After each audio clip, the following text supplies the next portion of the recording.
સુરત મહાનગરપાલિકા સંચાલિત ઇલેક્ટ્રિકલ બસના ડ્રાઈવરો હડતાળ પર ઉતર્યા છે। ભેસ્તાન ડેપોની તમામ ઇલેક્ટ્રિકલ બસોના ડ્રાઈવરો હડતાળ પર ઉતર્યા છે।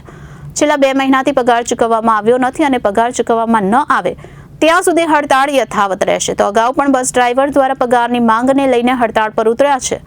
ભેસ્તાન પોલીસ પણ ઘટના સ્થળે પહોંચી છે। શહેરના કેટલાક લોકો ઇલેક્ટ્રોનિક્સ બસમાં મુસાફરી કરી નોકરી ધંધાએ જતા હોય છે। સુરત મહાનગરપાલિકા સંચાલિત ઇલેક્ટ્રિકલ બસના ડ્રાઈવરો હડતાળ પર ઉતર્યા છે। ભેસ્તાન ડેપોની તમામ ઇલેક્ટ્રિકલ બસોના ડ્રાઈવર હડતાળ પર ઉતર્યા છે। છેલ્લા 2 મહિનાથી પગાર ચૂકવવામાં આવ્યો નથી અને પગાર ચૂકવવામાં ન આવે ત્યાં સુધી હડતાળ યથાવત રહેશે તેમ જણાવ્યું હતું। અગાઉ પણ બસ ડ્રાઈવર દ્વારા પગારની માંગને લઈ હડતાળ પર ઉતર્યા હતા। ભેસ્તાન પોલીસ પણ ઘટના સ્થળે પહોંચી હતી। શહેરના કેટલાક લોકો ઇલેક્ટ્રોનિક બસમાં મુસાફરી કરી નોકરી ધંધાએ જતા હોય છે, તો શહેરની જનતાને હડતાળના કારણે હાલાકીનો સામનો કરવો પડી રહ્યો છે। મારું નામ વાजिद हुसैन गुलाम हुसैन मणियार, मैं अमदावाद थी है साहेब। हमारी ये मांग है कि 2 महीना पहला भी हड़ताल थी थी ने आज मुद्दो હતો અમારો પગારનો।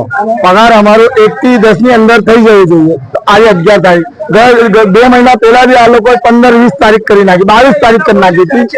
પીએફ નો પીએસઆઈ નું અમારું એ જ ઇસ્યુ કે પગાર સ્લીપ આપી અમને બરાબર, એ भी 6 મહિનાથી અમારું પીએફ કપાય છે। 1 જ મહિનાનું પીએફ અત્યારે બતાવે છે જમા ખાતામાં, પીએફ માં ચીજ જોયું તો અમે ચાલીએ છીએ રૂટ નંબર 11 ઉપર। Bureau report Janadesh news Surat.